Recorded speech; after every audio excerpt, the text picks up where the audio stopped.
नमस्कार दोस्तों, मैं सरोज पांडे। अभी-अभी मुझे पता चला कि मेरे एक बॉस की मृत्यु 5 साल पहले हो गई है। यानी 2019 में उन्होंने इस दुनिया को छोड़ दिया है। और मैं अचानक शाम को शॉक्ड हो गया और तब मैंने फैसला किया कि मैं अपने बॉस को ट्रिब्यूट दूँगा इस वीडियो के माध्यम से। मैंने अपने पूरे जीवन काल में उनसे अच्छा बॉस कभी देखा ही नहीं। अब तक मैंने 20-25 से अधिक लोगों के साथ मैंने काम किया है, लेकिन उनके साथ काम करना मेरे जीवन में इतना ऊँचाई उन्होंने मुझे दिया, समझिए दुनिया के बड़े-बड़े सुख-सुविधा उन्होंने अपने स्टाफ को दिया। उनके कारण मैं होटल ओबराय जैसे होटल में जाकर खाना खा सका, उनके कारण मैं पूरी मुंबई में मेरी एक बहुत अच्छी ज़िंदगी रही मेरी। उनके साथ तो आज मैं जिन बॉस को अपनी श्रद्धांजलि देने वाला हूँ, आप हैं स्वर्गीय नवीद अंतुले साहब। महाराष्ट्र में याद होगा इनके पिताजी मुख्यमंत्री हुआ करते थे, ए.आर. अंतुले साहब, महाराष्ट्र के चीफ मिनिस्टर। 2014 के आसपास में तो वो भी दुनिया से रुखसत कर गए और 2019 में मुझे अभी आधा घंटा पहले पता चला कि नवीद भाई अब इस दुनिया में नहीं रहे। हम लोग उन्हें पीठ पीछे नवीद भाई ही कहते थे, लेकिन वो मेरे मालिक थे, मेरे बॉस थे। उनके गुणों की चर्चा मैं जितनी भी करूँ कम है। मैंने अपने जीवन काल में बहुत सारे पता है ना बॉस देखा, इंसान देखा, दोस्त देखा, बड़ा भाई देखा। लेकिन जो बात नवीद भाई में है वो मुझे लगता है कि मैंने कई बार सपने में भी उनको देखा है, कई बार। पिछले 10-20 साल से क्योंकि उनके साथ काम करने का अनुभव मैं कभी भूल ही नहीं पाया। 2001 में मेरी उनसे जान-पहचान हुई और उनसे पहले उनका बहुत ही फ़ेमस सीरियल था माल है तो ताल है, स्टार प्लस पर। कोहरा, ये भी स्टार प्लस पर। मुस्कान, जी टीवी पर और भी उनके बहुत सारे कार्यक्रम रहे होंगे। ये 3 सीरियल उनका बहुत फ़ेमस था। जी टीवी पर मुस्कान था, स्टार प्लस पर कोहरा था, माल है तो ताल है। और इस तरह से फ़िल्म और सीरियल के ही सिलसिले में मेरी उनसे मुलाकात हुई। मेरे ही एक दोस्त ने मुझे उनके पास भेजा था, मुस्कान सीरियल का कुछ लिखना था, स्क्रिप्ट को फिर से लिखना था। उस दौरान मुझे उन्होंने 1 महीना के लिए 7000 रुपीज़ दिए थे, 7000 रुपए दिए थे, जो कि 2000 के समय में मुझे कोई भी आदमी उस ज़माने में 2000, 3000 3000 भी कोई नहीं देता था। उस समय उन्होंने मुझे 1 महीना के राइटिंग वर्क के लिए 7000 दिए थे। 2001 में नवीद भाई के साथ मैंने काम करना शुरू किया और जब मेरा वो 1 महीना के अंदर मैंने वो स्क्रिप्ट लिख लिए थे मुस्कान सीरियल का, उसके बाद मैं उनसे काम माँगने के लिए उनके पीछे पड़ा रहा। उनका कुछ बॉस होने में कुछ जो ग्रेविटी है, वो मैं आप सबको बताना चाहता हूँ, शायद आप लोगों को थोड़ी सहायता मिले।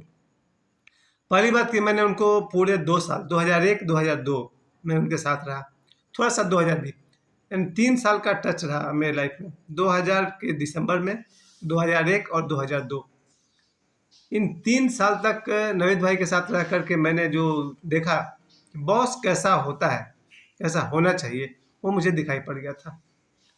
नवीद भाई जब भी ऑफिस में घुसेंगे, मैंने उनको 2-3 साल तक किसी भी स्टाफ से बात करते हुए नहीं देखा है। आपको लगता होगा कि मैं ये कह रहा हूँ कि वो इगोइस्ट थे, घमंडी थे, नहीं। शायद उनका एक काम करने का तरीका था। एक तो वो महाराष्ट्र के बहुत बड़े व्यक्ति के बेटे थे, ए.आर. अंतुले साहब, जो उस समय के मुख्यमंत्री रह चुके थे महाराष्ट्र के और जिनके इंदिरा गांधी जी के साथ बहुत अच्छे संबंध थे। उस परिवार में जन्मे हुए नवीद अंतुले साहब बहुत ही बड़े शख्सियत, बहुत ही बड़े शख्सियत। जब वो ऑफिस में घुसते थे, मैंने 3 साल तक उन्हें कभी किसी स्टाफ से बात करते हुए नहीं देखा है।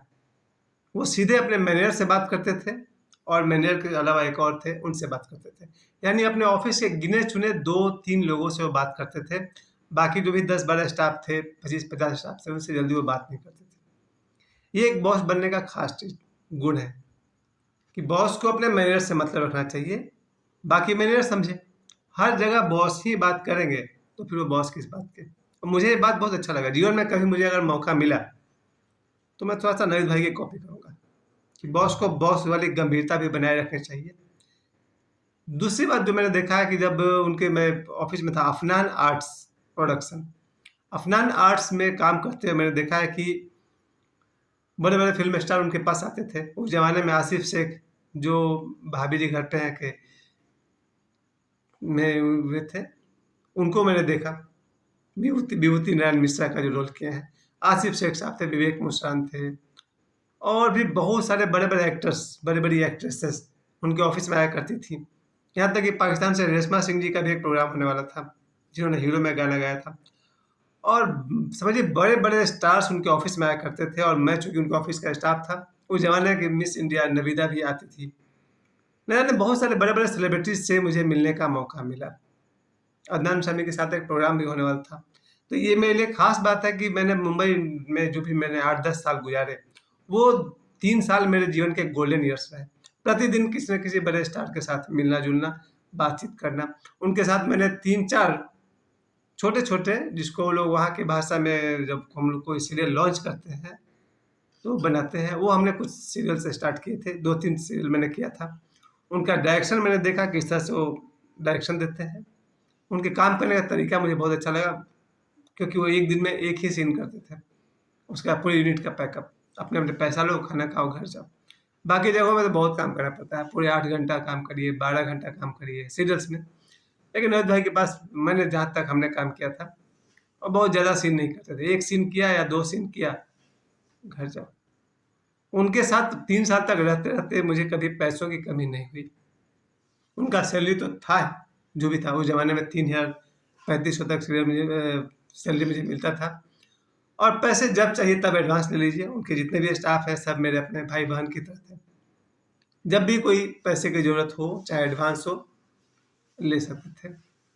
मुझे लगता है नवीद भाई के कोई भी स्टाफ को पैसे के तौर पर जो भी तनख्वाह किसी का रहा हो, 3,000 5,000 जो भी रहा हो, पैसे को लेकर नवीद भाई के यहाँ कभी कोई प्रॉब्लम नहीं हुआ है। ये मालिक की होने की खास बात मैं आपको बताता हूँ। बॉस होना सबसे बड़ी ज़िम्मेवारी है कि अगर स्टाफ को 1 तारीख को पेमेंट मिलना चाहिए तो मिलना चाहिए। जो बॉस अपने स्टाफ को 1 तारीख को पेमेंट नहीं कर पा रहा है, 2, 3, 5, 10, 12, 15, 16, 18 कर रहा है, पहली बात वो बॉस के लायक है नहीं। नवीद भाई के साथ मैंने एक बात देखी कि 1 तारीख को सैलरी होगी तो होगी, और एक से पहले ही मैं खुद ही बैंक जाता था। उस ज़माने में वो चेक पर साइन करते थे। बहुत बार गए हैं बैंक हम उनके कारण। तो 1 तारीख को सभी स्टाफ का सैलरी होगा तो होगा। उनके यहाँ पंच सिस्टम था उस ज़माने में 2001 में। अपना कार्ड पंच कीजिए, उसके हिसाब से सैलरी बनेगा।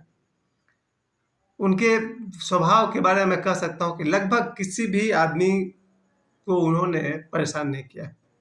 लेकिन उनका रुतबा ऐसा, उनका प्रेज़ेंस ऐसा, उनकी मौजूदगी ऐसी कि उनको देखकर सब लोग काँपते थे। मेरे साथ उनके बहुत एक बार वो अपने ऑफ़िस में जैसे ही वो इन किए, मैं ओशो में कोई किताब पढ़ रहा था। वहाँ से उन्होंने वो पार्क किया, अपने केबिन में गए और उन्होंने मुझे आवाज़ दिया। कॉल लगाए, बोले उसको भेजो। जब मैं नवीद भाई के सामने खड़ा हुआ तो उन्होंने मुझसे पूछा कि ओशो की किताब पढ़ते हो? मैंने कहा जी। तो क्या सीखा उनसे? एक लाइन में जवाब दो। तो मैंने कहा कि हमें ईमानदार रहना चाहिए। Good, very good. उसके बाद से मेरे उनके बीच करीबी बढ़ती चली गई।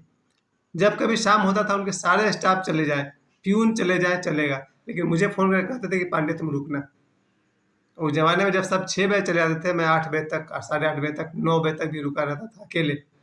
वो आते थे ऑफ़िस में, अपना जो भी काम था काम किया, मुझे 500 का नोट दिया, लो जाओ घर जाओ। इस तरह मुझे महीना में लगभग प्रतिदिन थोड़ी बहुत कमाई हो जाती थी। कभी भी, बिना वजह भी वो 500 का नोट देना उनके लिए ख़ास बात। कहीं वो किसी एलआईसी का चेक के लिए अगर भेज रहे हैं, तो 500 का नोट। कोई भी छोटा-मोटा काम के लिए, नाश्ता लाने के लिए भेज देंगे तो 500 का। यानी उनकी तरफ से टिप्स था। उस ज़माने में मेरे लिए 500 का नोट मतलब बहुत बड़ी बात थी, 2001 की मैं बात कर रहा हूँ। तो उनके ज़माने में मैंने पैसे को लेकर मुझे बहुत आराम हुआ। कभी भी किसी काम से भेजेंगे तो समझिए 500 का नोट मुझे मिलने ही वाला है। इतना प्यारा इंसान है। खूबसूरती की तो मैं बात क्या करूँ सर, 6 फीट 1 इंच उनका हाइट होना चाहिए। मोर देन 6 फीट उनकी ऊँचाई थी। गोरा रंग, मतलब किसी फ़िल्म स्टार से कम नहीं थे। खूबसूरत आदमी, सुंदर स्वभाव, मुझे मालूम था क्योंकि मैं बहुत उनके करीब था। बहुत ही उनका स्वभाव मेरे लिए बहुत अच्छा रहा। कई बार 6 बजे सब चले गए, मुझे बोलते थे तुम मिरर रहता है ना, तुम मेरा ये चेक वहाँ पहुँचा देना, एलआईसी ऑफ़िस में या कहीं भी, उसके बाद घर जाना। तो मुझे लगता है एज़ ए बॉस जो उनकी जो सबसे बड़ी बात है कि पता नहीं ऊपर वाले ने उन्हें इतना खूबसूरत बनाया, बड़े परिवार के बेटे थे। और मेरे जानकारी के अनुसार वो इकलौता बेटा था। और भी उनकी कुछ बहनें थीं। मैं तो उनके घर लगभग रोज़ जाया करता था। उनके पिताजी स्वर्गीय श्री ए आर अन्तुल्य साहब के साथ मेरी लगभग रोज़ मुलाकात होती थी, उनके परिवार के सभी लोग। और नवीद भाई, आज जब मुझे शाम को 7 बजे, उनका ख़्याल तो मुझे सालों भर बना रहता है, पर कभी मैंने रिसर्च नहीं किया।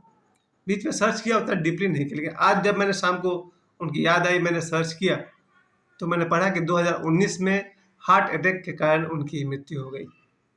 तो मैं इतना शॉक्ड हूँ कि उनके बारे में ज़्यादा नहीं कह सकता हूँ, पर इतना ज़रूर कह सकता हूँ, मेरे मालिक ईश्वर आपकी आत्मा को शांति दे। आपकी याद जीवन भर बनी रहेगी। स्वर्गीय नवीद अंतुले साहब मेरे बड़े भाई की तरह थे और मेरे तरफ से उन्हें बहुत बहुत श्रद्धांजलि। दोबारा उनसे नहीं मिलने का मुझे जीवन भर अफसोस रहेगा। बहुत ही मेरे जीवन काल में बोले वो मेरे बड़े भाई की तरह थे। आप सभी ने मुझे समय दिया, उसके लिए धन्यवाद। और मैं आप सभी से कहना चाहता हूँ, बॉस हो तो नवीद भाई जैसे हो, उनका केयरिंग, हम सबका ध्यान रखना याद आता रहेगा। धन्यवाद।